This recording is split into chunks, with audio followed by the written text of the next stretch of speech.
Hey, how's it going out there, guys? Welcome to BALLBUSTERS.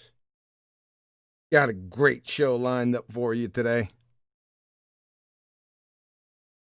Dealing with the principle, science. If you'd like to support this channel, there are PayPal and Patreon links in the info box below. And we got all the BALLBUSTERS out there. BALLBUSTERS, assemble, sound off.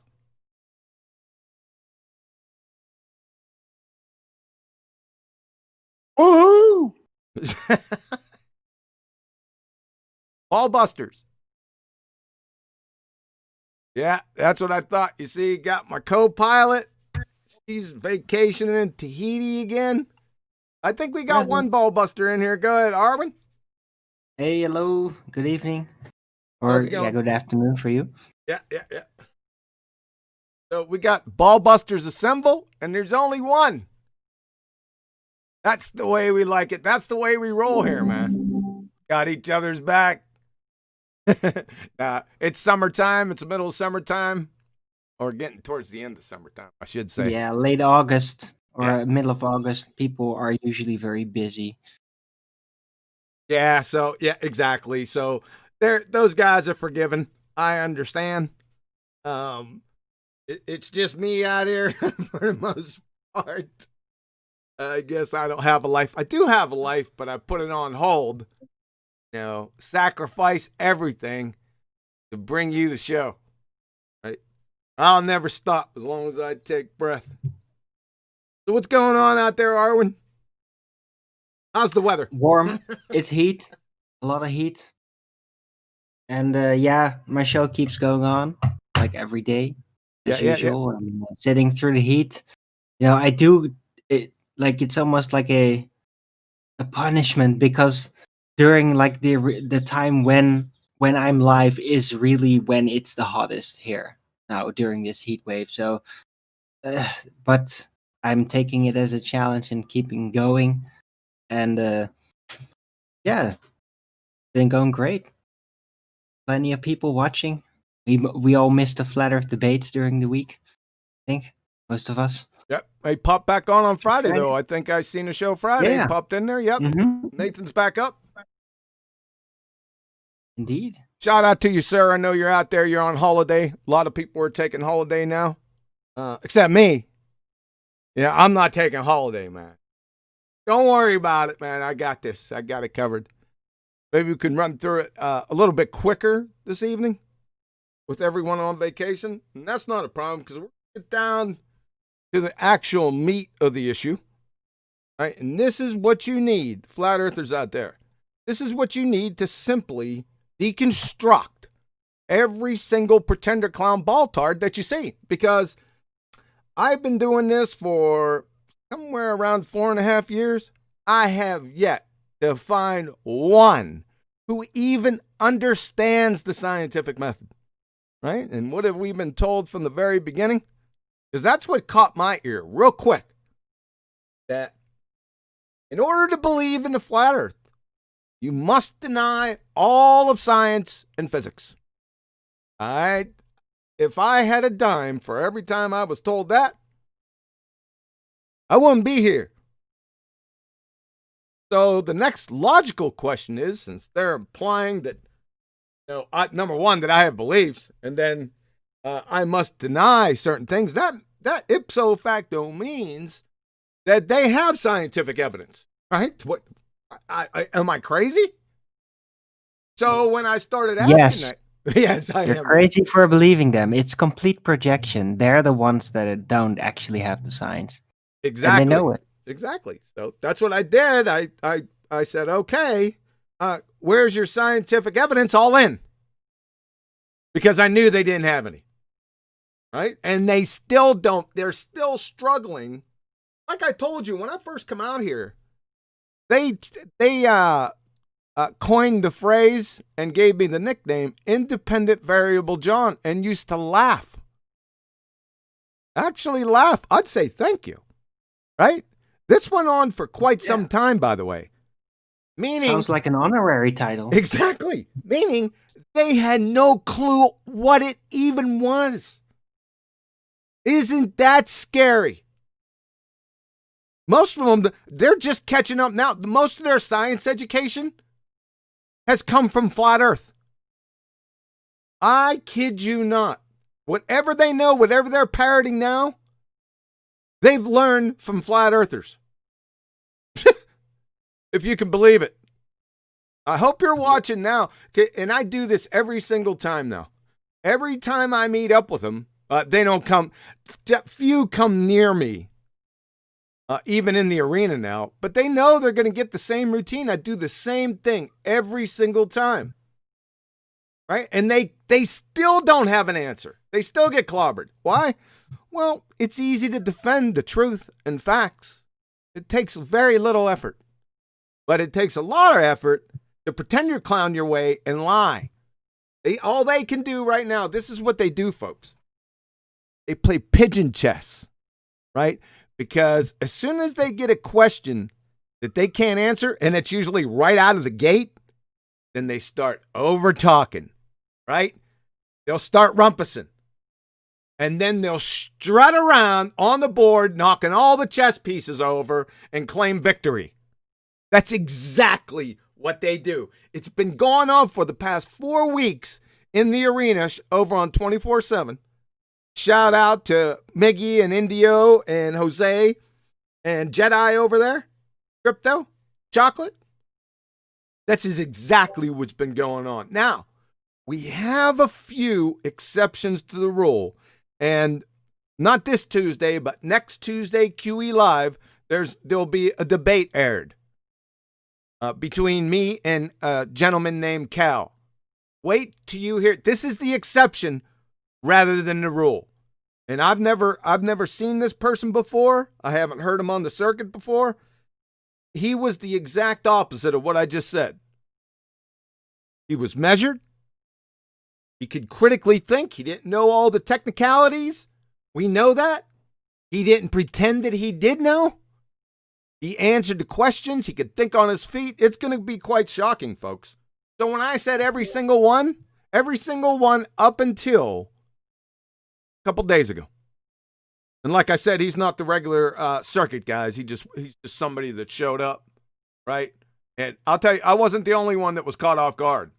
I was hearing gasps from the crowd.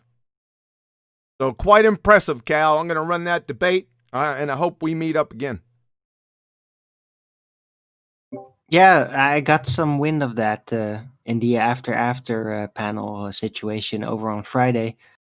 That this guy, this newcomer, came in and made quite an impression. Like he really got it. Well, what was is that the guy you're talking about? Yeah, what was actually leaching out of him was honesty, right? You could tell the gentleman was very honest.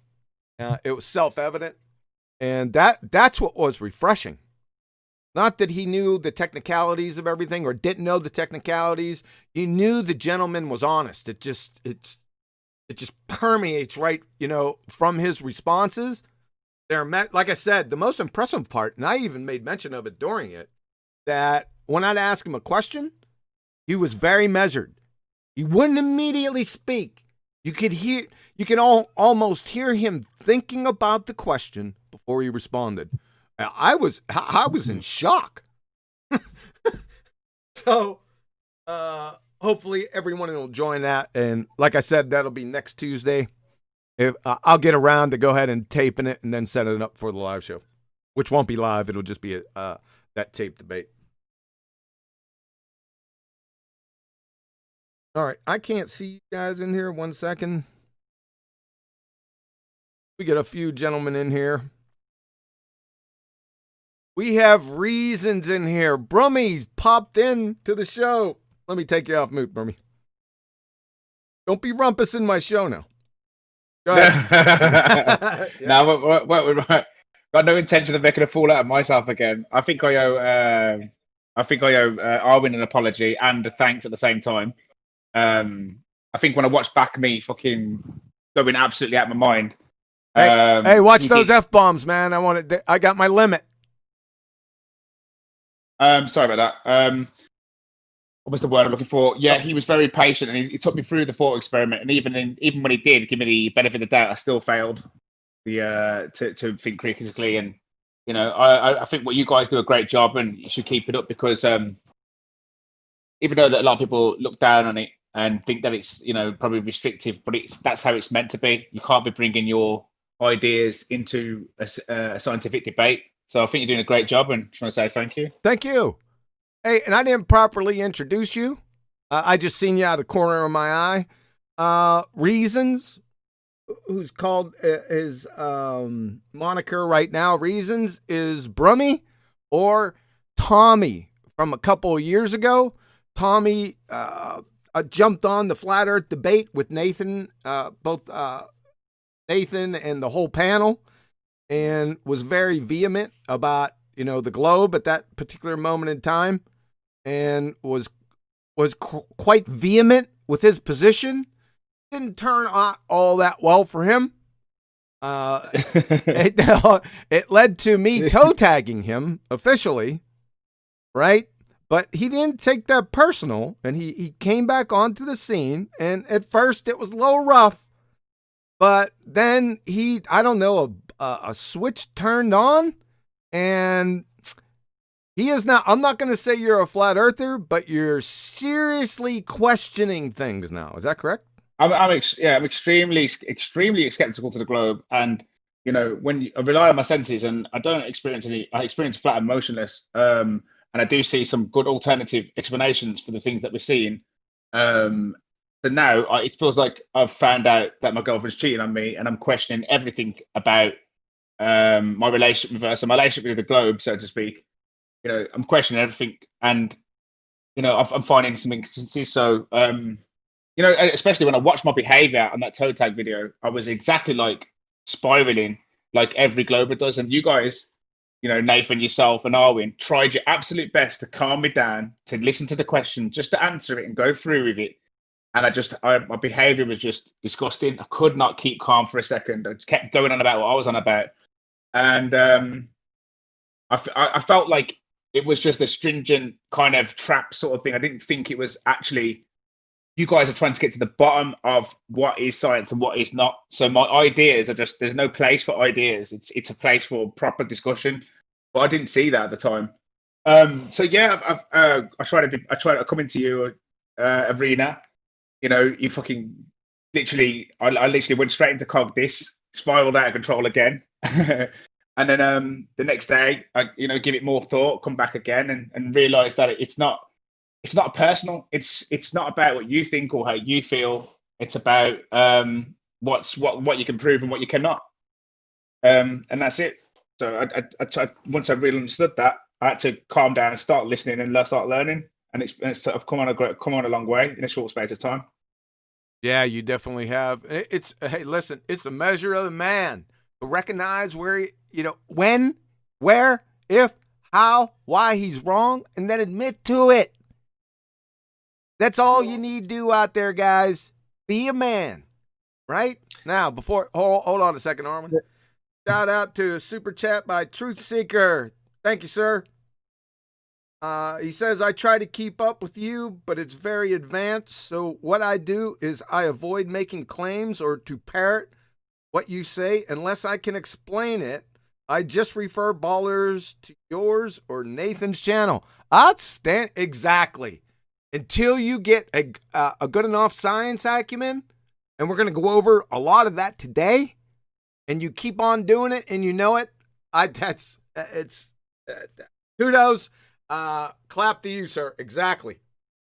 And Paul, thank you very much, sir. Paul Hall, truth is only hidden from the one unwilling to see it.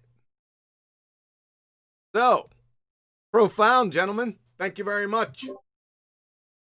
Go ahead, Armin. Can I make a short comment? Yep. Thanks. Right. So yeah, it's really good to hear from Reasons. It's been a long time, and when you're on the debates pretty much every day, it's like, whoa, that's way back to me, even though it might be 3 years ago.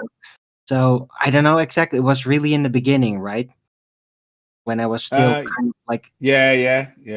It's very I was around, but I was still kind of fresh myself, probably at the time. So yeah, but just go on to my channel. Arwen, just go onto my channel, go onto the playlist, go to Toad Tags, and go through until you hit Tommy. Sorry about that. Sorry about that, Reasons, man. It's fine. It's fine, but it's actually hilarious. I watched it myself, and that's why I had to thank and apologize at the same time to Arwen, because he did. If you watch that Toad Tag video, you can see how I just would not be held down, and then Arwen sympathized with the fact that I didn't want to go through this stringent, not stringent, the method that you've formulated, Quantum, and then he gave me the benefit of that, and I still failed to understand, even doing it the way that I wanted to do it. So I was very unwilling to listen. I wouldn't listen to anything people were saying to me. I wasn't paying attention. I was just in complete Glober mode, and that's what all Globers demonstrate now. And it's so obvious to me what they the way they behave, and because obviously that it's like looking at a mirror, when they're spiraling. Yeah, exactly.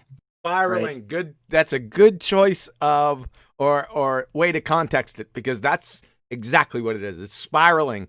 And then it shouldn't be that way, right? Because what we're trying to do here is find out about the truth of the nature of reality, and tying your personal emotions to it. Isn't that kind of non sequitur? Yeah, it's irrelevant. It's not meant to. It has no place in a scientific debate of what we can prove and what we cannot. Exactly. Or what you understand or what you're thinking or your feelings about it. And that's why I felt like, but on the other side, you feel like, oh, they're being totally unreasonable. Oh, they're only doing this for that. They're doing, and your mind just makes every reason except the true one is that just listen to what someone else is saying for once. You're the one who, we all know what you know.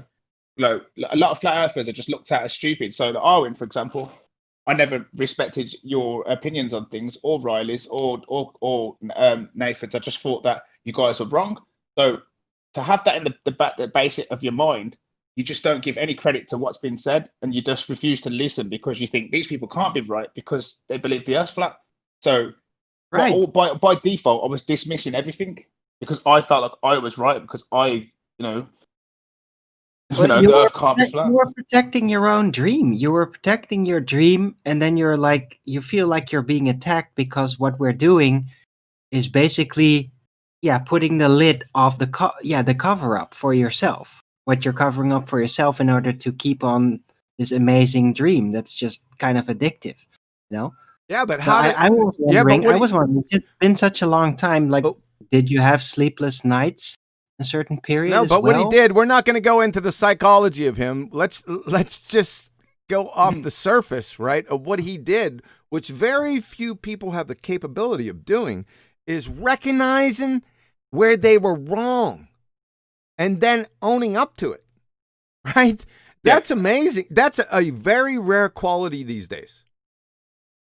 I've gone through a lot of different changes in my life, and I apply the same sort of things to some sports that I do, where the best way to improve yourself is to always take responsibility and blame yourself, because at the end of the day, no one's going to lift that weight for you. No one's going to do anything in life. You have to do it yourself. And reflection and obviously understanding you're never going to learn unless you actually listen. And that's something that I've always suffered with, is listening.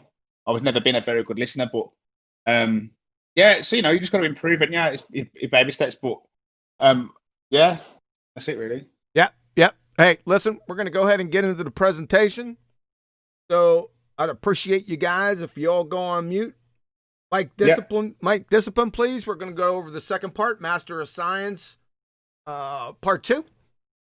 And my cat is going to muck with me and jump on the back of my chair when I begin the presentation. 1 second.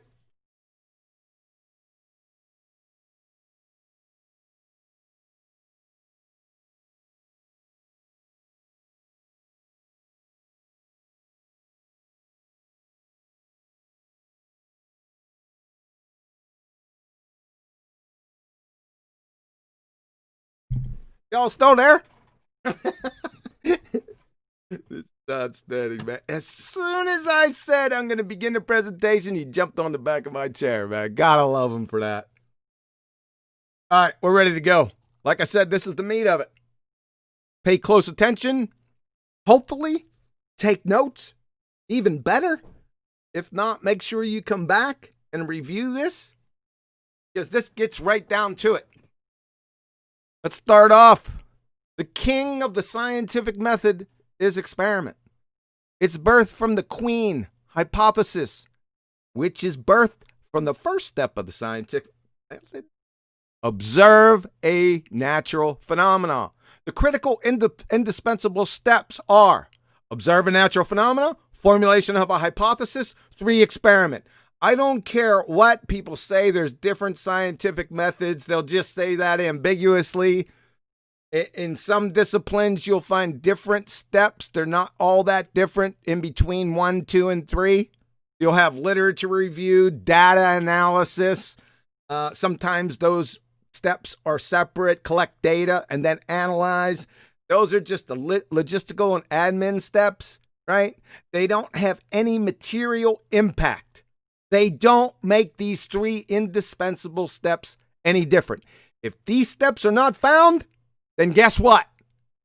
It ain't science, baby.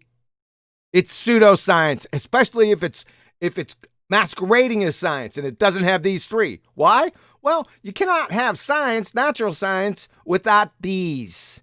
66% of the experiment is the hypothesis. 50% of the hypothesis is the natural phenomena observed. Can't get away with it. You can't get out of it. You have to have these 3. That's it, period. From the University of Rochester Physics Labs, the scientific method distinguishes science from other forms of explanation because of its requirement of systematic experimentation. So, what does science need to be science? Systematic experimentation. If you don't have experimentation, then it's not science. And it has to be actual experiments. To have experiments, you have to have hypotheses. To have hypotheses, you have to have observed natural phenomena. You see where I'm going with this? Right? It's very simple. It's not difficult. What you have is a bunch of pretender clowns out there trying to gum up the works, right? Promote abject horse puckery and muddy the waters. It ain't gonna work. Because I'm here. You ain't getting around this. You can run, but you can't hide. So, what's experiment? Or a hypothesis test? Well, the final arbiter of truth in science is experiment. That's the importance of it. You can't do science, you can't conduct natural science without experiment. That's it. That's from the Introductory Theory and Application of Molecular and Quantum Mechanics by Lewis. From Professor Shankar, Chair of Physics at Yale, the only way things change in physics is experiments. Everything, you see this, everything is based on experiment. That's the only way we change our mind. Duh. Richard Feynman, if it doesn't agree with experiment, it's wrong. And that simple statement is the key to science. So experiment is the key to science. If you don't have experiments, then you don't have the key. Can you get into the science household without experiment, without the key? You could try to bust through the window or dig underneath the floor, but I'm going to be there with a flamethrower. From Max Planck, experiment is the only means of knowledge at our disposal. Everything else is poetry and imagination. These are self-evident, apodictic. Incoherent second graders can understand this. You can't have natural science without experiment. Finish it off again with University of Rochester Physics Labs. The scientific method requires that a hypothesis be ruled out or modified if its predictions are clearly and repeatedly incompatible with experimental tests. Further, no matter how elegant a theory is, its predictions must agree with experimental results if we are to believe that it is a valid description of nature. In physics, as in every experimental science, experiment is supreme, and experimental verification of hypothetical predictions is absolutely necessary. What does absolutely necessary mean? So, what is an experiment? From Penn State University, there should be 3 categories of variables in every experiment: dependent, independent, and controlled or constant. The dependent variable, the effect, result, that's the prediction. Excuse me. Independent variable, the cause, that which is varied or manipulated by the scientist to produce the effect. And control variables, variables that are held constant, so as not to confound the test. You don't want anything getting involved in the independent-dependent variable relationship.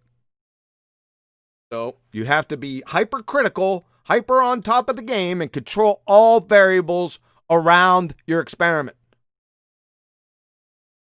Experimentation, this is from explorable.com. They're a research organization. There are 3 important variables you have to remember when you're designing your experiment. Independent, dependent, control. Wow, pretty much the same thing. They must have cherry-picked this off of Penn State, right? Institute of Physics. When planning an investigation, students need to identify the variables that they consider significant and then select the ones they want to look at for cause and effect.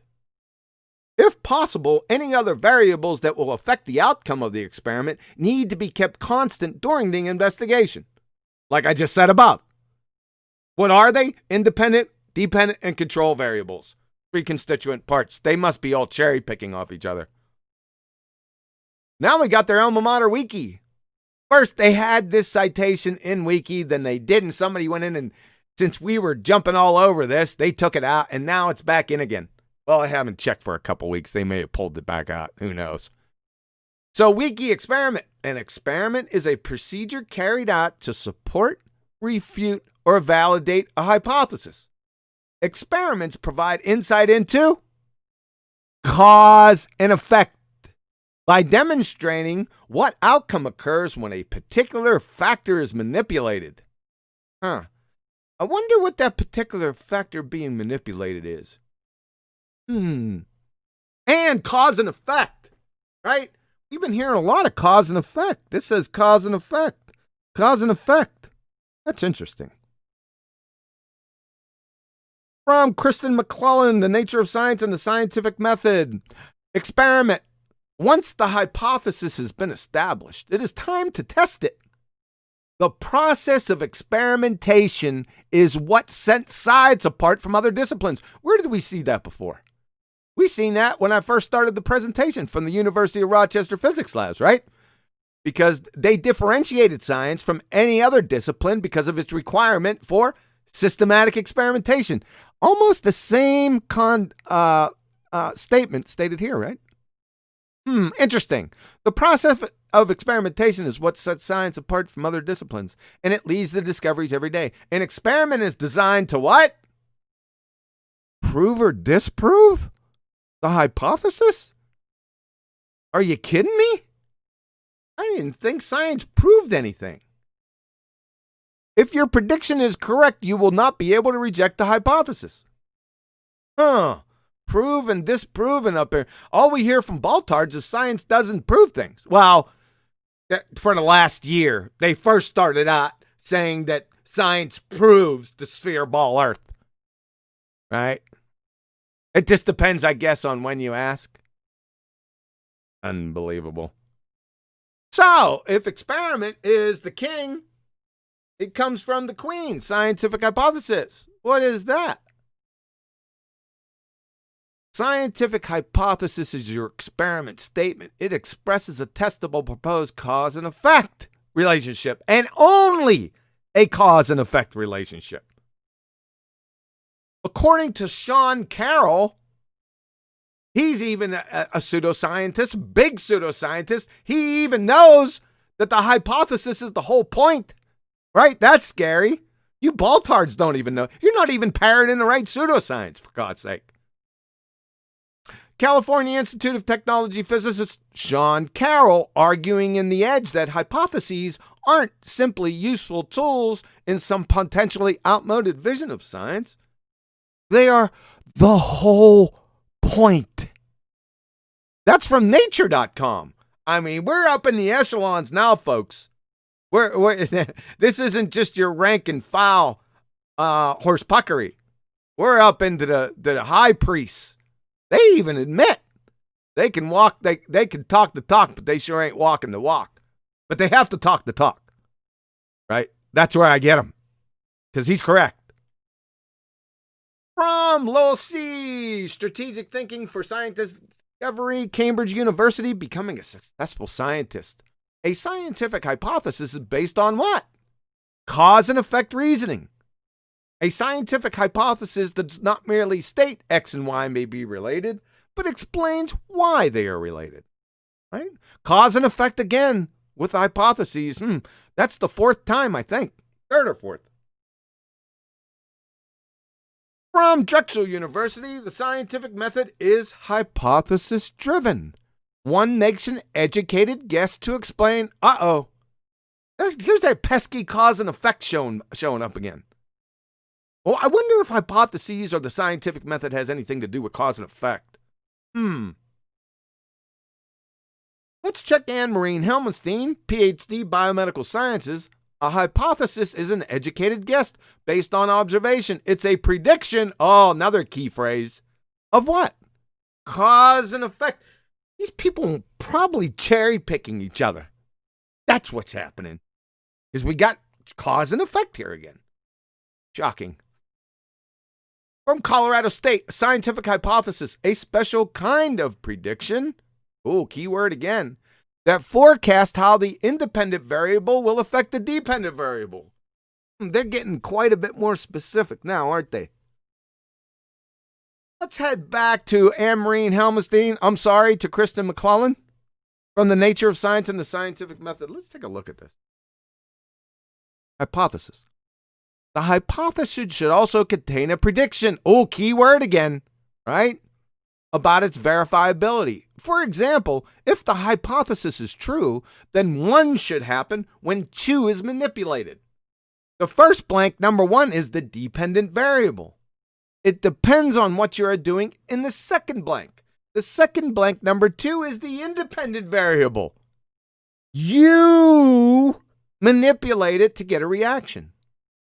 There should be no other variables in the experiment that may affect the dependent variable. Like I said above, my first couple shots across the bow. Makes sense, right? Now they're getting real specific into what hypothesis is. If you ask most people, they don't know what it is. But some will say, oh, it's just a guess. Well, when you say just, that's the problem.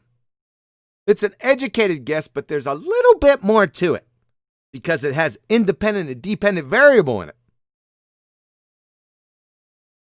From California State, formalized hypotheses contain, shocking surprise, 2 variables. One is the independent and the other is dependent. That's what they're cherry picking each other. That's the whole problem. It's a conspiracy. The independent variable is the one you, the scientist, control, and the dependent variable is the one that you observe and or measure the results. Notice there are 2 parts in a formalized hypothesis. The if portion contains the testable proposed relationship, and the then portion is the prediction of expected results from an experiment. An acceptable hypothesis contains both aspects, not just the prediction portion. Makes sense? A lot of predictions in there, right? A prediction, a scientific prediction in the scientific method, in science, is a hypothesis. You're predicting the effect the independent variable will have on the dependent variable. That's the prediction, right? It's not a Mystic Meg prediction. You got to have a hypothesis for a scientific prediction, folks. Just as simple as that. Most don't know that. That's for sure. Back to the University of Rochester Physics Labs. The scientific method, like I said before, requires that a hypothesis be ruled out or modified if its predictions are clearly and repeatedly incompatible with experimental tests. We all learned this, right? You all learned this in grade school. Nothing changes from grade school to graduate school or postgraduate. This doesn't change. They don't lie to you in grade school and then change their story. The scientific method was the same in grade school, in junior high, in high school, and at university. It never changed. In fact, they didn't even go over it that much. You were expected to know it. Expected to already know it. I don't know where you people went to school, but where I went to school, when I went to university, you had to know this. They say you weren't taking time out to go back. This is an independent variable class. No. Everyone knew it. Or they wouldn't have been there in the first place. You got that, pretender clowns. From Colorado State again, a scientific hypothesis, a special kind of prediction. It's a special kind. It's not a Mystic Meg or Nostradamus prediction. Those are predictions too. So all you do is equivocate. You try to sneak that word in, right? Well, we can predict. Really? What was the dependent variable? Right? Then the name calling and the pigeon chess ensues.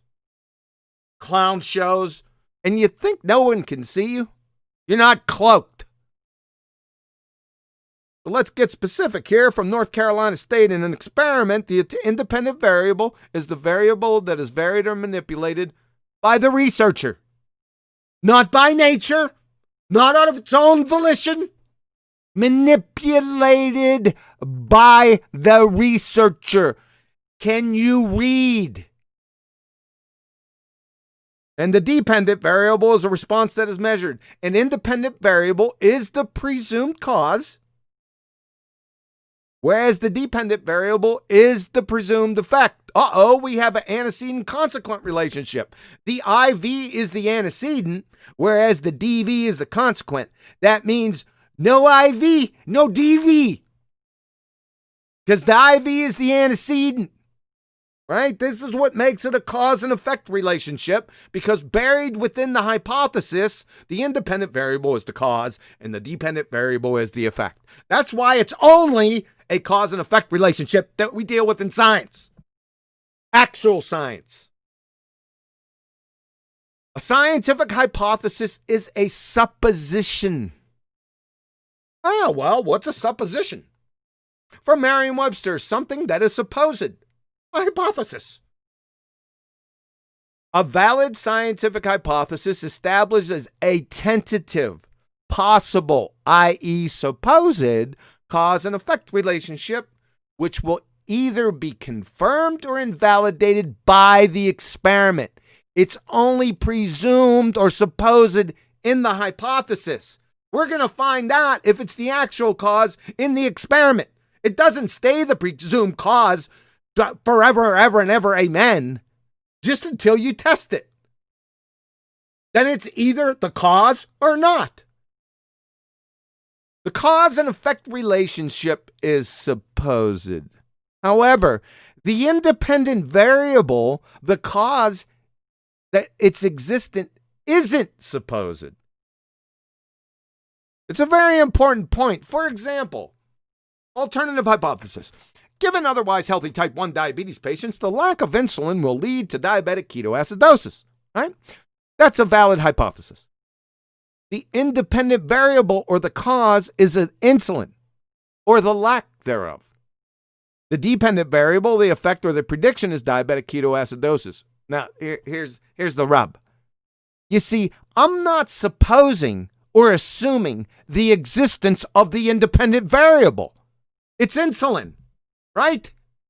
It most certainly exists. It has to for me to manipulate it. The supposition is its effect. Duh. These clueless pretender clowns are so ignorant and desperate because their incoherent goose is cooked. They think because they see the word presumed or presumption for the independent variable is the presumed cause in the hypothesis, that then greases the skids and allows them to float presumptions or assumptions, sphere Earth, spinning Earth, dark matter, dark energy, blah, blah, blah, right, as independent variables. Whatever they dream up. This is absolutely shocking, the Dunning-Kruger level here. They're all pretender clowns. The independent variable's effect is presumed, like I said. It's getting ready to be tested. That's what's keeping it in the presumed status. See the experiment, not the cause, the independent variable itself, not presumed. Like I said, next block of instruction, how to say the on Tuesdays. Let's give you some examples, hypothesis examples. Heat will cause water to boil at 212 degrees Fahrenheit, 100 degrees Celsius. We're going to put a caveat in here at 1 atmosphere of pressure, 101 kilopascals or 14.7 psi. Right? The reason why this part is in here, this last part, is because pressure, temperature, and volume are always related. Right? That's why I added this last part, just for clarity. Right? Number 2, given otherwise healthy type 1 diabetes patients, we just went over this one above, the lack of insulin on board will lead to diabetic ketoacidosis. I'm sorry. Let's go back to 1. We failed to identify the independent-dependent variables. So, heat will cause water to boil at 212 degrees Fahrenheit, right? So, the dependent variable, obviously, is water boiling. The cause of that water boiling is heat. Number 2, given otherwise healthy type 1 diabetes patients, the lack of insulin will lead to diabetic ketoacidosis. The dependent variable here is diabetic ketoacidosis. That's the effect. How are we going to get it? Lack of insulin, baby. That's the independent variable. Pretty simple, right? 3, if the which path information is known or can be known, then we observe wave function collapse, no interference matter existing, right? Wave function collapse is your dependent variable. What is the independent variable here? Information known or not known. You either know it or you don't. It's either 1 or 0, black or white. Last one, 4. If vitamin C intake is crucial to collagen integrity in humans, then eliminating vitamin C intake in humans will cause scurvy. What is the dependent variable or the effect? Well, it's scurvy. What is the independent variable or the cause? Vitamin C intake or the lack thereof. You see how easy it is to make this is simple. If you have a viable how, why, cause, and effect question in nature, you can put together a hypothesis in less than 10 seconds. That easy, folks. Now we got a couple problems that arise. I don't think this is intentionally muddying the waters, but there are different hypotheses, right? And different experiments. They're not all of the same color. They have the phrase in them, and it's just used in terminology. They just have the word. And they try to piggyback off the original meaning of the word, and it doesn't work all that well. And I'll show you a couple examples here. A complex hypothesis examines the relationship between 2 or more independent variables and 2 or more dependent variables. Right? Ruh-roh, that's a problem. Because if we're looking for a cause and effect relationship and we have more than one variable, how are we going to ever know or isolate it that it's one or the other or a combination thereof? That's where the problem lies with complex hypotheses. From the University of Texas Health Science, there can only be one independent variable and one dependent variable in an experiment. Everything else that can impact the experiment must be kept constant or controlled. These are known as controls. See the difference here? So, a complex hypothesis is not an actual hypothesis, and it can never, ever turn into or become an experiment. Why? Because there's 2 or more independent variables. Well, in an experiment, you can only have one. See it? Also, the complex hypothesis nonsense is employed by epidemiological studies. They deal with correlations. Now remember, the scientific method I told you only deals with cause and effect relationships. And as we all know, correlation doesn't equal causation. From Cornell University, epidemiological studies can never prove causation. Epidemiological research is keen on correlations. That's why I brought it in here. Right? Most people call these experiments. They're not. Epidemiological studies can never prove causation. There's your proof right there, because actual hypotheses, or experiments, I should say, definitely prove or disprove cause and effect relationships or causation. I could just stop right there. We'll continue. That is, it cannot prove that a specific risk factor actually causes the disease being studied. Epidemiological evidence can only show that the risk factor is associated, i.e. correlated. with a higher incidence of disease in the population exposed to that risk factor. The higher the correlation, the more certain the association, but it cannot prove causation. It is not a viable experiment or hypothesis. That's it. You cannot interchange this with actual scientific experiment. It's just not it. Another one that's good, this is being brought up. I heard that earlier this week. I was shocked. I heard it, it's piecemealed. For the last 4.5 years, you'll hear this sometimes and not. Some numpty will come in talking about, well, math is science. That's where you've got your independent and dependent variables. Really? This is really numpty. Thank you for hammering your head in with a spade shovel. Unsolicited.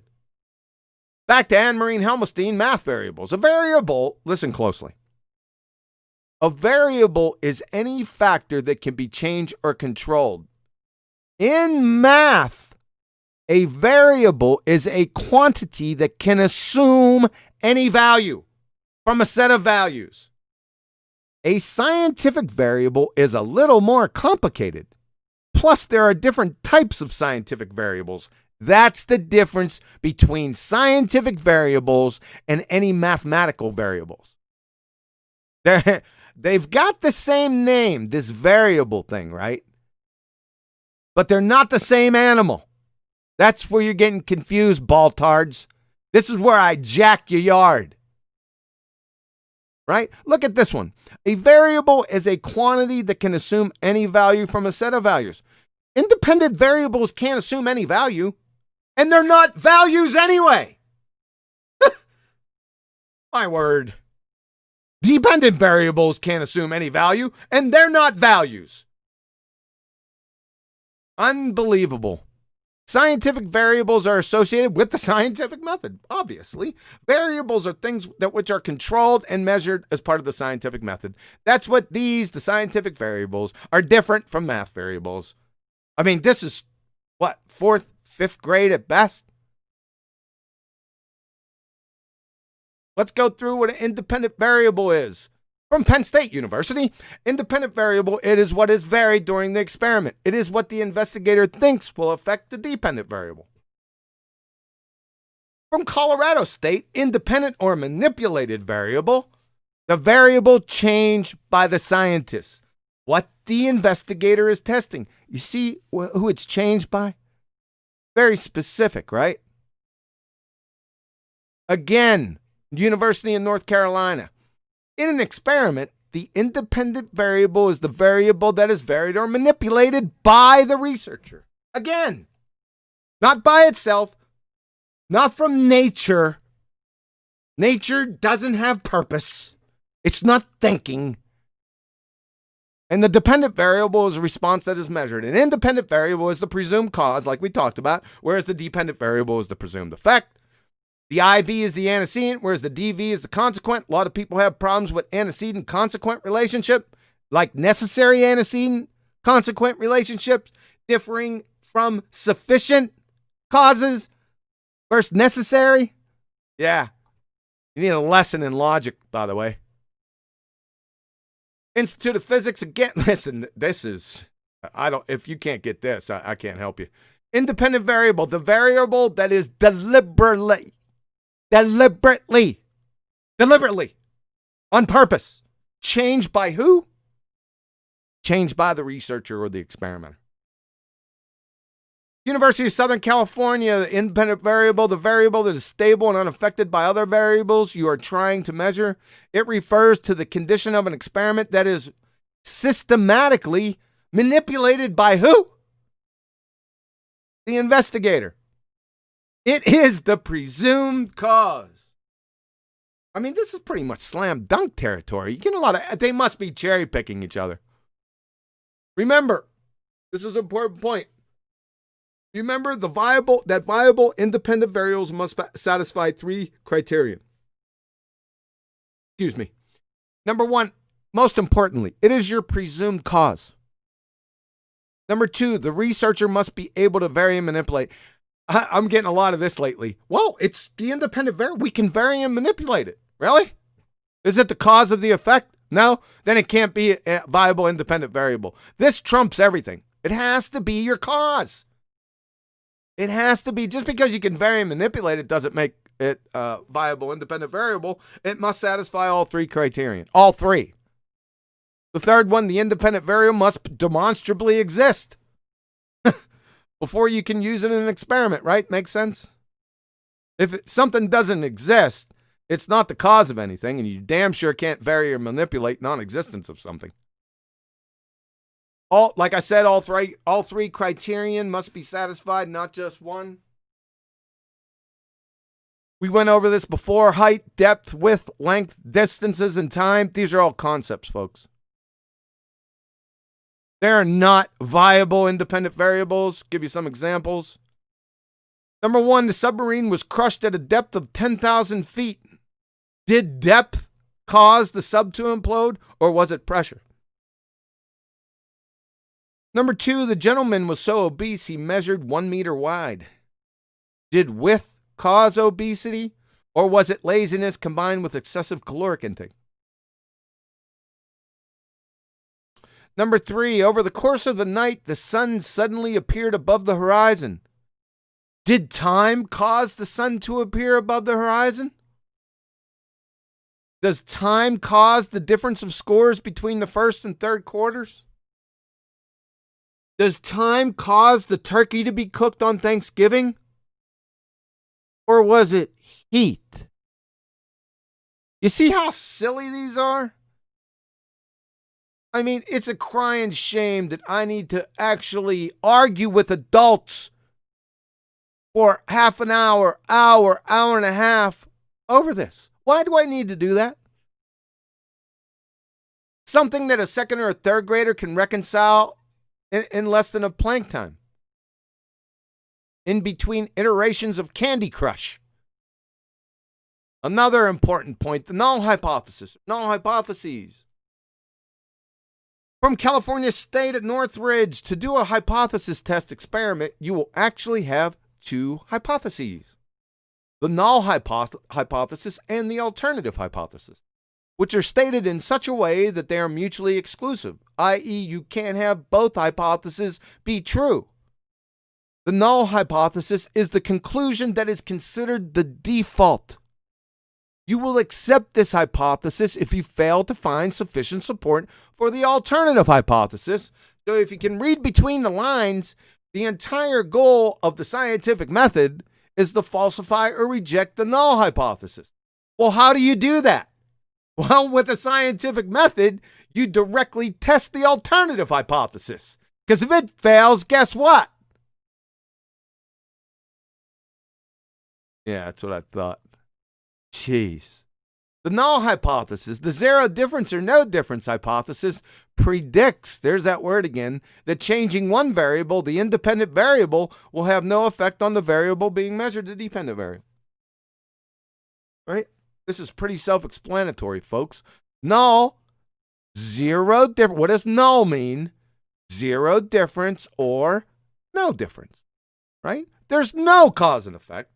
Whereas in the alternative, you're postulating a potential cause and effect. Well, if there is no cause and effect in the alternative, then there's no difference. The null hypothesis stands. If the alternative hypothesis fails, guess what? Where you don't validate a cause and effect, or you do validate, what happens when you do validate a cause and effect relation in the alternative? Then guess what? You immediately ipso facto falsify or reject the null. That's the whole point. Experimentation. Unbelievable. That's what they mean when they say, all we do is try to disprove things. No, you don't. No. You're talking about the null hypothesis. The whole goal is to falsify or reject the null. And the only way to do that is to validate the alternative. That's what you mean. But you're parroting wiki. You have no substance. You don't know what that means. You're just parroting. Mindless. Science only disproves things. Well, let me give you a news flash, sunshines. If you disprove something, then you automatically ipso facto prove it. If I disprove that you're not an amoeba, guess what? I proved that you're not an amoeba. Hello, McFly. My word.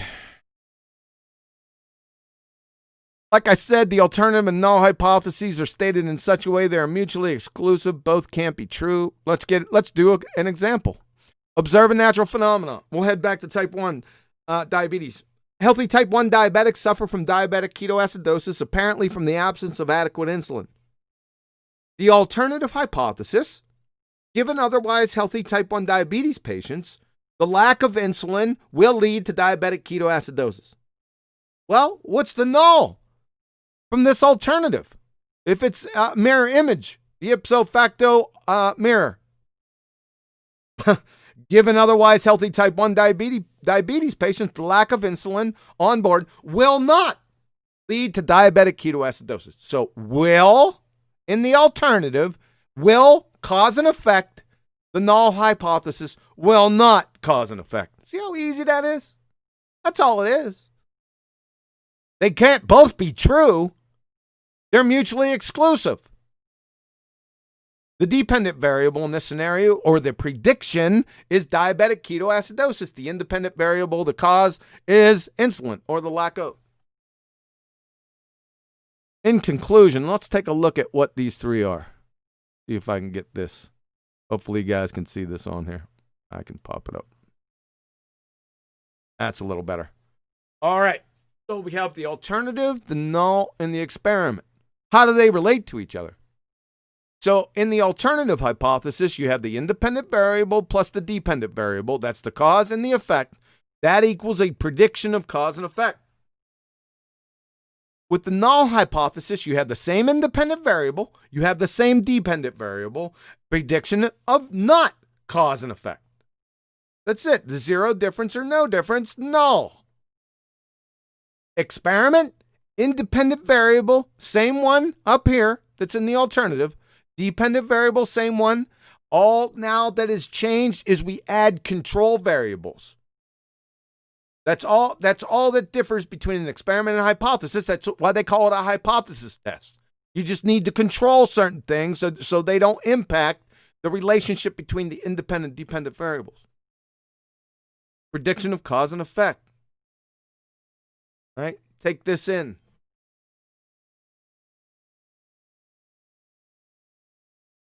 Let it marinate. Besides, it gives me a chance to have drink water. All right, so the entire goal of the scientific method is to elucidate or reveal cause and effect relationships. The whole goal. That is explanation by demonstration of hows and whys.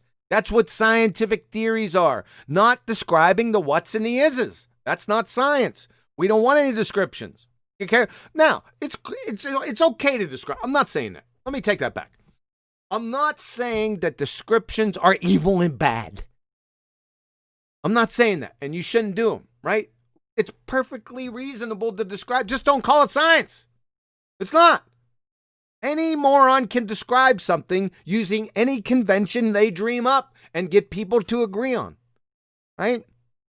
Anyone can do it. The village idiot can describe something. We're not in that business. We're into science. We're into explanations by demonstration. The demonstration is the experiment.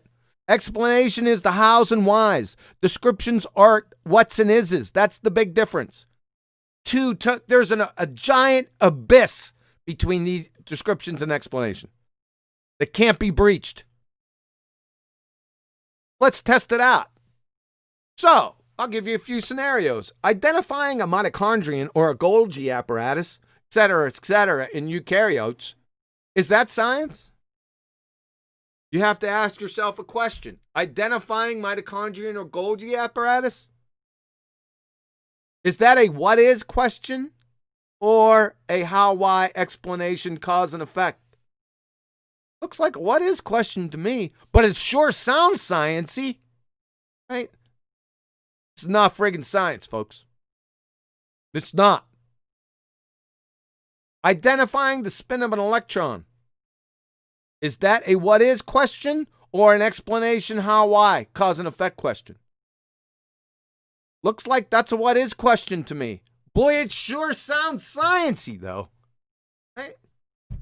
Is this science? Did this go through the scientific method? Where's the hypothesis? You'll never have one. It'd be easily sprouting broccoli from your armpits to get a hypothesis with this little guy, identifying the spin. It's not dealing with cause and effect. Ain't science, folks. Sorry to break it to you. Categorizing organisms in a taxonomic classification system. This is as far away from science. This is a glorified secretary. Right? This isn't science. It has nothing to do with it. You think this enters the scientific method? Are you on shrooms? This is what I'm talking about, folks.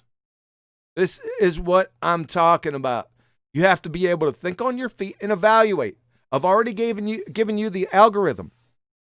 What do you do first? Is it a what is question or a how why question? Is it a natural phenomena or a man-made phenomena? This is easy stuff. You should be able to do it quick.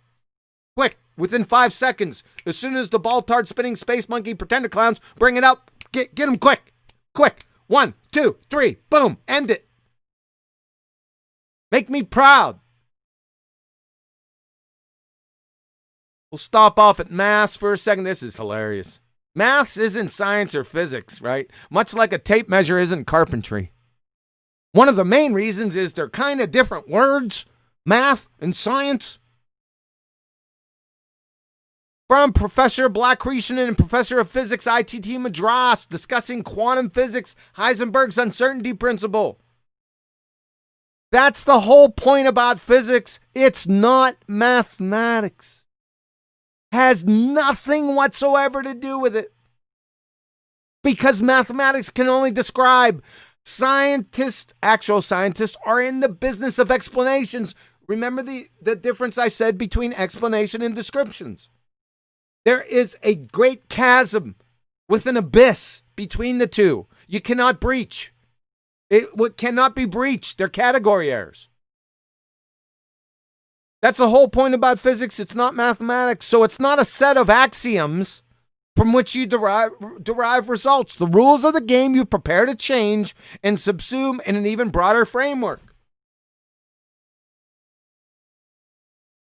Listen to this closely. Again, from Professor Shankar, Chair of Physics at Yale. Quantum mechanics, it's a theory which is based on experiment. It's not deduced by mathematics. He's telling you right there. He's giving you the dichotomy. Experiment versus what? Mathematics. If this is a dichotomy, then how in the world or why in the world do I have people coming up and telling me that mathematics is science? When science is experiment and he's giving you the dichotomy right here.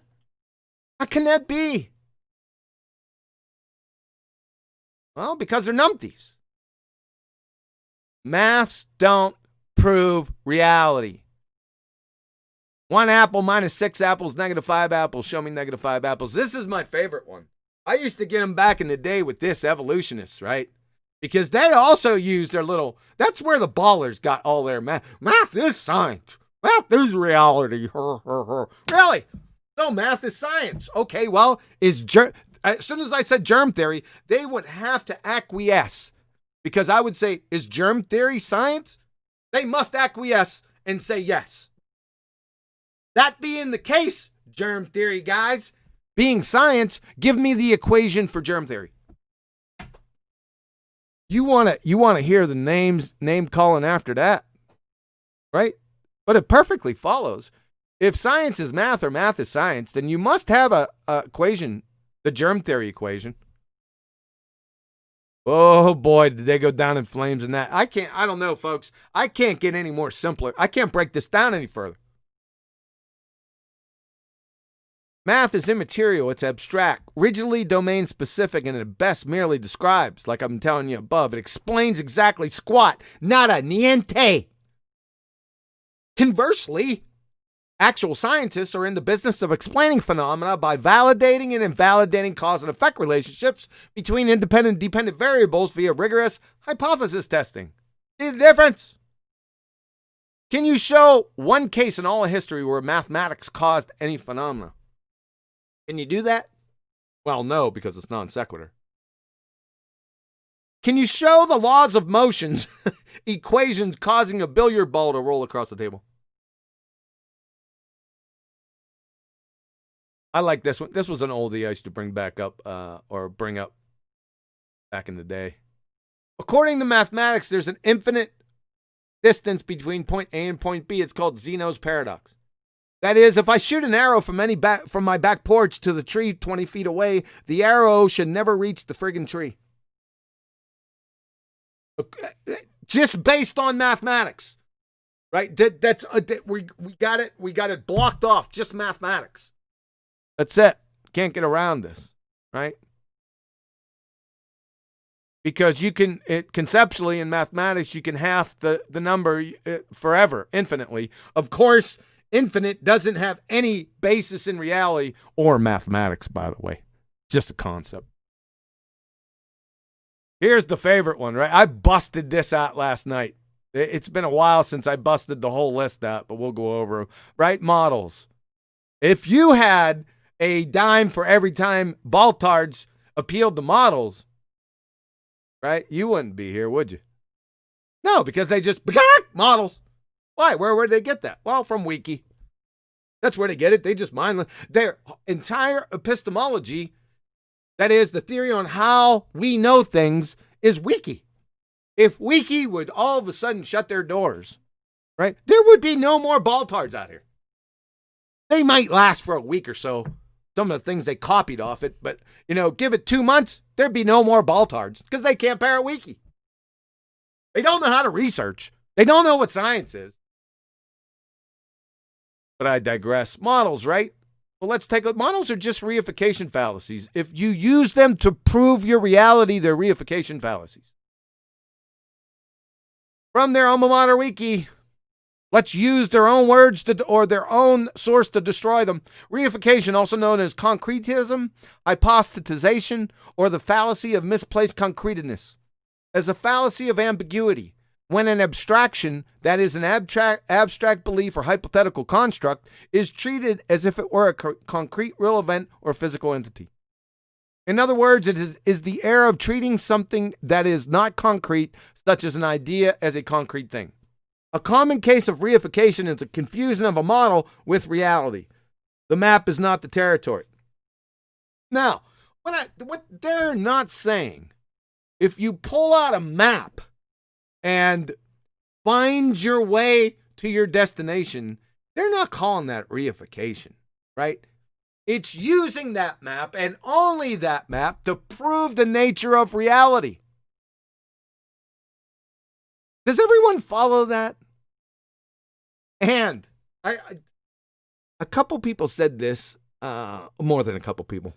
They said, we don't think that we live in a model.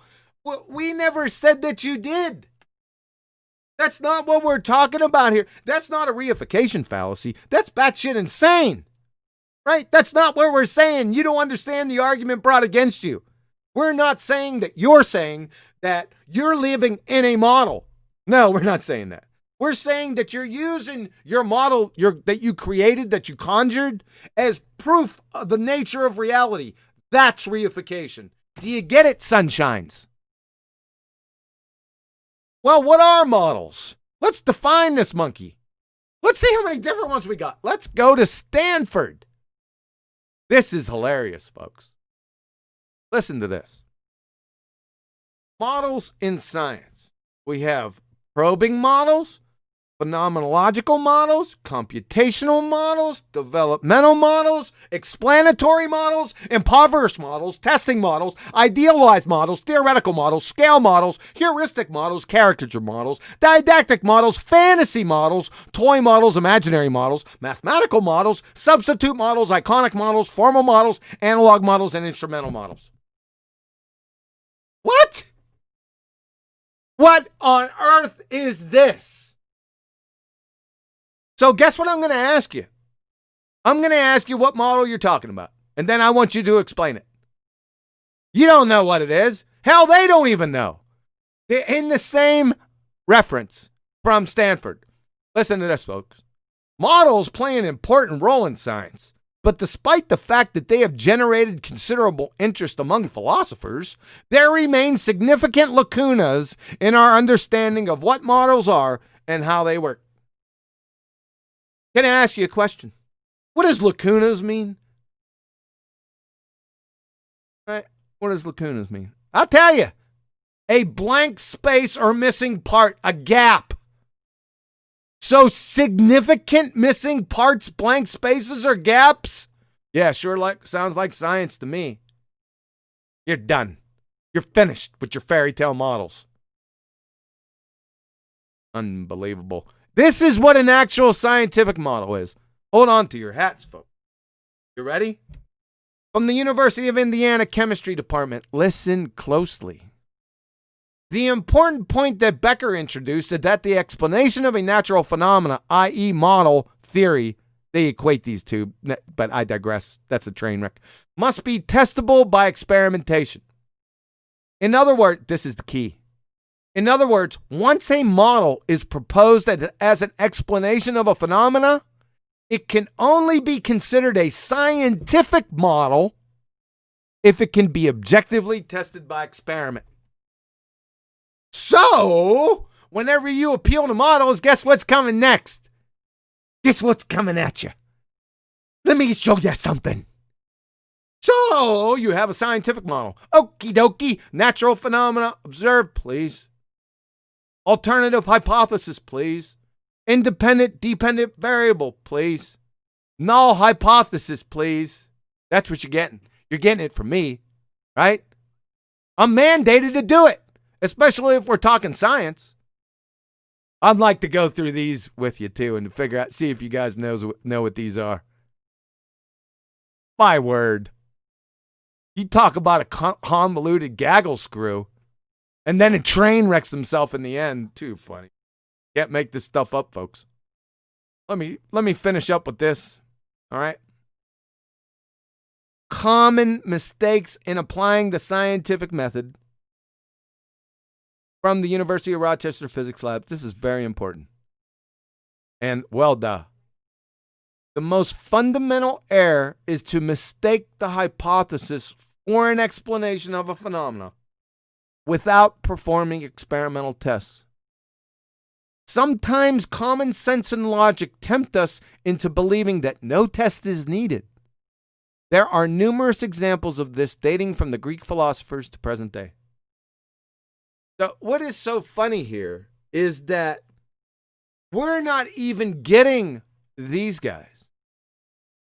They don't know what these are. I'm talking about the pretend to clown baltards. They don't know what those are. We ain't getting those.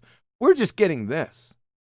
All we're getting, and they say it's, do you think, is science explanation? Is the scientific method explanation? Just explanation? Because that's all you're giving us. What's your explanation? I don't know, but what's your explanation? Can you please explain this? Right? That's all we hear. Can you explain this? How does this work? Can you explain? No. I don't know where did you get that from? Did you get that from Evotards? Right?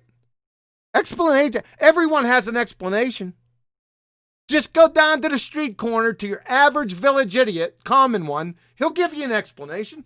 No problem. I'm sure he'll give you hundreds of explanations. Explanations are what they're saying here. Explanations are worthless. Even if it's a hypothesis, it's still worthless at this point. Why? Because you haven't validated it. It's the just so story. If it's all you got is your mindlessly parroting Wiki Discovery Channel just so stories, and you call it science, are you insane? Baltard, space monkeys, are you insane? That's rhetorical, but that's because that's what you do. I didn't have to go to that. I already said that. Didn't even look at it. That's what you do. What are we going to do with you? Huh? Besides embarrass you. Right in front of everyone. Your mother, the audience, everyone. Just embarrass you. You're going to try to get out of it. You're going to start squawking, doing a little pigeon routine over the chessboard, knocking all over the pieces over, right? That's what you're going to do. I'm going to rip your friggin' feathers off for masquerading being pretender clowns. Pretending to be something that you're not. You're finished. Questions, comments?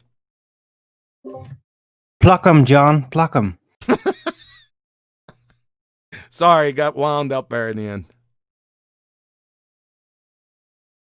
Great presentation. I actually managed to follow most of it, despite it being kind of long.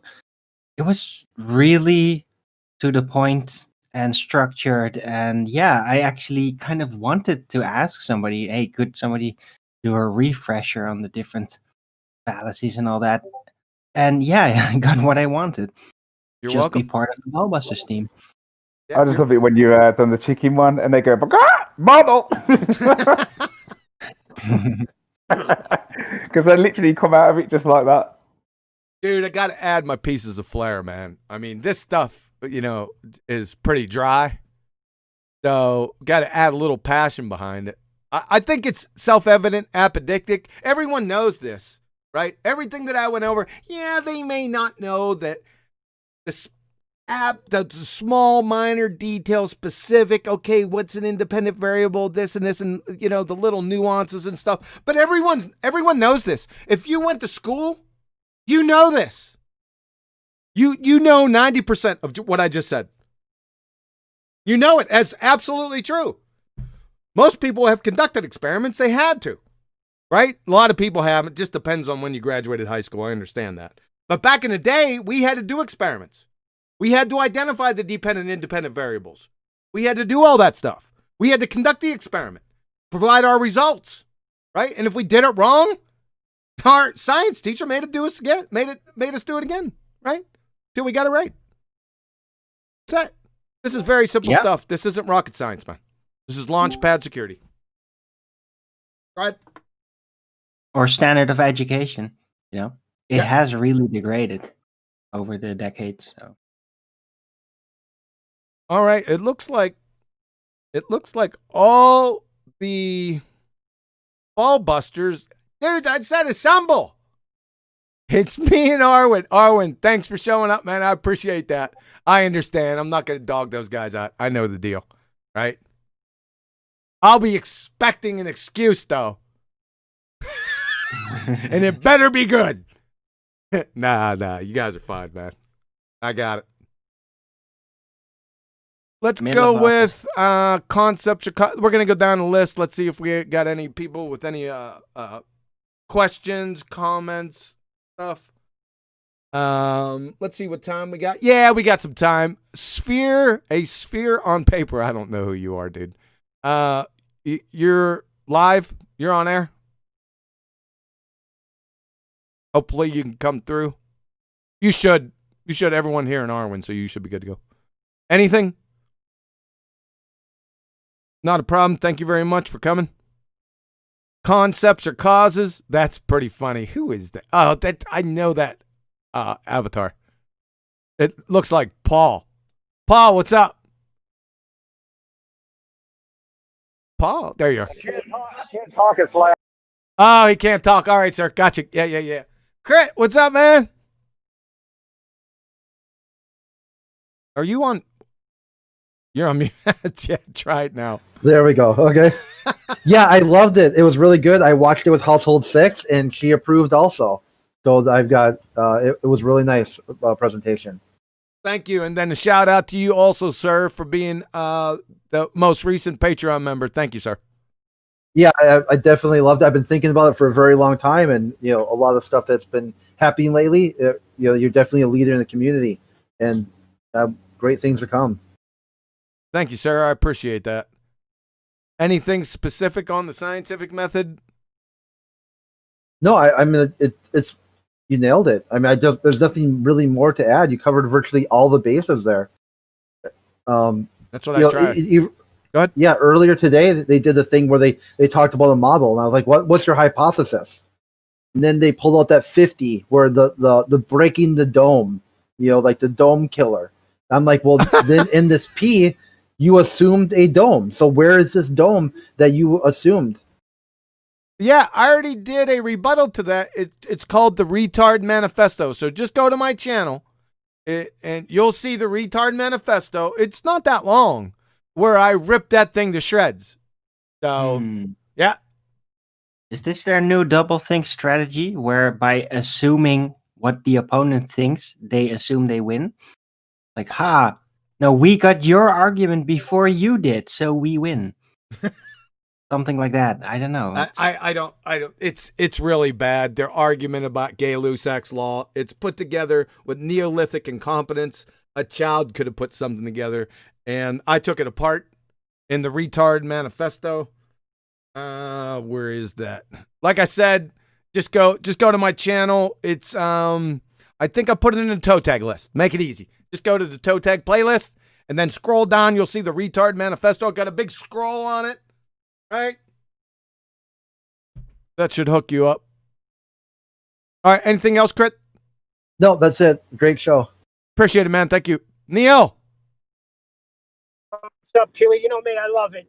Keep it coming. But one thing I wanted to say, if anything is more obvious, is last night when that guy hippity hoppity dippity could not admit to a container. Yeah, that was pretty bad. I think I got one of my top 30 train wreck comments from Ball. He gave me one last night. I'm at 29. I'm waiting on that one last stupefying remark from a balltard so I can publish the 30. It's wait till you see these guys. All right, hey, thanks a lot, Neil. Reasons. Yo, what's up? What's up? What's Hello? up? What's Can you hear up? What's up, Roman? Go ahead, man. Any comments, concerns, questions? Doesn't have to be all roses, man. If you found something in there that looked strange to you, speak up. Anything that looks strange to me? I'm trying to think. I was having some conversations today about boats going over the horizon. I said that everything seemed to converge up to a point, and from how I understand it, the horizon, anything past that horizon will appear to be going over a curve, but it's just the way your viewing angle seems to obscure it. And that's why people are zooming into them and bringing the boat back, because it's basically how people used to be fooled in the day that it was going over a curve. But when you zoom into your full range with the equipment you've got and you see the horizon there, the way that I believe it to be is like, as long as your viewing angle to the horizon, anything beyond that point will give the illusion that it's going over a curve. So I was arguing with everyone in Gen Panda server about that, and I just don't think they want to concede the idea that if you can stand at the beach and watch them go over an apparent curve, zoom in, you can see it again, and then you zoom into that horizon, then it goes over again. Why are you assuming a curve? I mean, obviously that's what they've made the mistake. These people that done this in the past, and I don't experience a curve when I'm flying over it. I never see no 66-foot drop in 10 miles. I don't see any curvature, so it makes sense to me that it's just somebody that saw something like that and jumped to the wrong conclusion, and that's what the whole world's gone with. There you go. Is there any science in that? I don't think so. No, these are just some conversation I was having earlier. Should be, right? Because they're promoting a cause and effect relationship, correct? I guess so. Yeah, because they're saying, well, ships eventually disappear bottom up over the horizon due to what? The curvature of the Earth, they say. Exactly. That's a cause and effect relationship. Of course, you can't do anything because you can't manipulate your cause. So it's actually outside of the remit of science. So they'll never validate it. They can only impose their worldview on their observation. Make an observation, then, but the worldview's already in the bullpen. But it's really already established. It already started, and it's in the bullpen at the same time. That's what they got back there, just waiting there. So they have their fairy tale worldview, and then they just observe and declare. Of course, it marries straight up with their world. That's what they do. That's a trick, right? Yeah. The important point with that's not science at all. There's no science in that. That's my point. Yep. And yeah. Anything else? Anything else concerning the presentation? Hypotheses? Oh, Go ahead. I was wondering I did think, like, is there anything that I could do to, like, get, to see the effects of it? But you did demonstrate it pretty much. You covered every sort of aspect. That's, like, you put up examples of, like, cause and effect relationships in your demonstration. So it kind of, that was one thing I was going to ask, but you covered it in your presentation. So I was just like, oh, okay. Yeah, sweet. Yeah, in fact, go back and I always like to use specific examples to demonstrate the point, because just going over didactic stuff, I mean, you got to actually present demonstrations. Now, obviously, I'm here on the internet, in a voice channel. I can't actually physically demonstrate something to you. However, most people get the idea. If I put it into words, that they've either seen this before, or this is quite practical to do. They can do it themselves. It follows logically. Right? Yeah. All right, cool, man. Anything else? Yeah, I think somebody mentioned in the room about Hibbity Hobbity spiraling last night, and he couldn't even what's the word I'm looking for? He couldn't even concede about container, and he what did he introduce? Do I want to ruin what he said? With the number 29? Yeah, it was a question. It was like 3.5 hours asking the same question. How can you weigh a gas? Oh my god, his answers were just hilarious. And then Zanuck gave the answer. Oh yeah, Zanuck, yeah. He's in the room with us now, isn't he? He's not speaking in this room. Oh, okay. Yeah, that was hilarious. I can take 3.5 hours to, like, answer a question. It's like they don't want to commit to something because they know that you've got them. So they just, like, run around like headless chickens. Yeah, and talk about atomic weighers. That's the one, atomic weighter. Oh, fucking hell, man. I've never ever heard or seen of an atomic weighter in my entire life. Yeah. That made the cut. Just want everyone to know, atomic weighers, that caught my ear. Unbelievable. All right, Reasons. Thanks a lot, man. Appreciate you coming, man. No worries, man. Thanks for having us. Yep. Rob. Wait a second, Rob. I might have. Go ahead, Rob. So you don't understand. Yeah, I know. Tony Fauci calls himself a scientist. Who? Tony Fauci calls himself a scientist. Whatever. Yeah, exactly. Well, does he have any? No, great presentation, John. Thank you. It was spot on. They don't understand. I misspoke in the beginning by saying you don't understand. No, that's fine. I'm used to it. Great job. I thought it was a Rumpus entry. Just don't understand. But then you didn't complete your Rumpus after that. Yeah. We're good. Good one. Is that it, Rob? Yeah. Great stuff, man. Thank you, sir.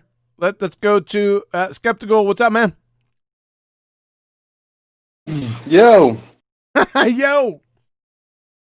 bro, absolutely brilliant. Thank you again. Not a problem, sir. Absolutely appreciate, bro, for great presentation, mate. Thank you. You're very welcome. Yeah, really. Yeah, man. All right, let's see what we got. Let's take a look at the time here. We got, boy, that's an hour and 32 minutes, man. I'm liking that. But listen, we're going to go ahead and wrap things up, man. I hope everyone enjoyed the presentation. Arwen, take us home, Arwen. You're the only ball buster here. Oh, wait a second. Hold on. We've got Nathan. Last minute, I bet he's just here to tell you about the links for his next show, right? That's cool, man. Yeah. Go ahead, Arwen, and we'll get to Nathan. Go ahead. No, it was great. I just wanted to say I posted the optical slant picture of mine, which is a conceptualization to try to understand how visuals work, all sight, because yeah, there is this weird suggestion of a curve because of the optics. It's just inherent. It just happens. But it's not really curve. It's more like a slant. It's like a corner after the horizon. And yeah, the diagram I posted in the BALLBUSTERS live stream chat kind of explains as to what is going on. Let me see. Let me see if I can't pull this up. Or give me a second. I already got everything set up to go away. So I've shared it many times. It's people probably know about it. People already got it. Yeah, I'm not gonna muck with it. I got everything set up to go. Sorry about that. Eyeball on a stick. Remember? Yeah. I remember seeing it before. Yeah. All right, sir. Channel shout outs, please. Yes, Arwin, ARWIGN. I do a Flat Earth Early Bird show every day, the hour before Nathan Oakley does his show. But I also run in the weekends live, and I do a little longer show. And I talk about a lot of things, from basic daily life to food interest to medical things to media issues going on to movies and series I watch to Flat Earth hardcore details. And today I had talked about a lot of science by coincidence. Somebody was curious about my opinions of the scientific method. Cool. So, why don't you put can you spam the link to your channel in the chat? You can do it. In the YouTube chat? Yeah. Yeah, sure. Yeah, go ahead. I will. Yeah. All right, Nathan, sir. You wanted to get full credit by showing up at the end? No, I just wanted to be able to mirror the video. Yes. I told you. We talked about that before, sir. Then you don't need my permission. Yeah, but it's always good to actually be on the video that you're mirroring. Yeah. That's so cool. I only really came to say subscribe to Nathan Oakley 1980 and Nathan Oakley respectively. I knew it. And Nathan is ace. Something to that effect. Did you cover cause and effect? Yeah, I think I did. Did you cover that a phenomena is not a phenomena unless it's an observed phenomena? No, I did that last week with because I concentrated on the first step. Oh, we're in first step, observe a phenomena. Yeah, I concentrated last week on the first step. This week, I concentrated on the hypothesis and the experiment. What if it's a shoe? Cause and effect. What if it's a shoe? The shoe is an element these days, remember? Yeah. Yeah, we covered that. That's what we covered today, sir. How's your holiday? It was raining. I came straight back. We drove down to the coast. It was raining. We came back. And you came back. You guys are in a heat wave over there, aren't you? No, thunderstorms. It's terrible. No beach for me today. Oh man, the sea was angry that day, my friends. It was. Yeah, Well, we had some thunderstorms here at night, but not at the day. I'm sorry to hear that, man, because I know you're looking forward to going to the beach. I got you. Anything else? Do you have any shows coming up today? No, because of the week of not having a computer, I don't have anything to plug that's running out straight after this. So unfortunately not. No, I don't have anything to plug. Subscribe to Flat Earth Early Bird on the Arwin channel. Thank you, Nathan. And subscribe to Nathan Oakley. 9080. BALLBUSTERS outro. Okay, it looks like we're getting there. Yeah, nice. Who is that showing up in live stream? Heck is that? That's Rob Dean. Oh, is that Rob? What's up, Rob? Yeah. He's got his he's got it going on. And Nathan's show, Flat Earth Debate, is up now, right? So Monday morning, bright and early, you'll be running. Indeed, yes. Usual time. Outstanding, sir. All right, we're going to go ahead and wrap things up. I want to thank all the guests, everyone for coming on the panel, the audience. I hope you guys see, I don't do this for my health. I want you guys to take what's in these presentations and lay them just right at the doorstep. Any of these baltards, right? Because they're always talking about science this, science that, right? When they don't even know what the heck it is. So give it to them, man. Hold their feet to the fire. That's why I do these.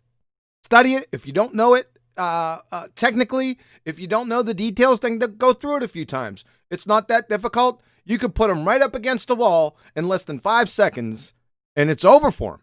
There's nothing they could do about it, right? And expose them for the actual pretender clowns that they are. I'm out.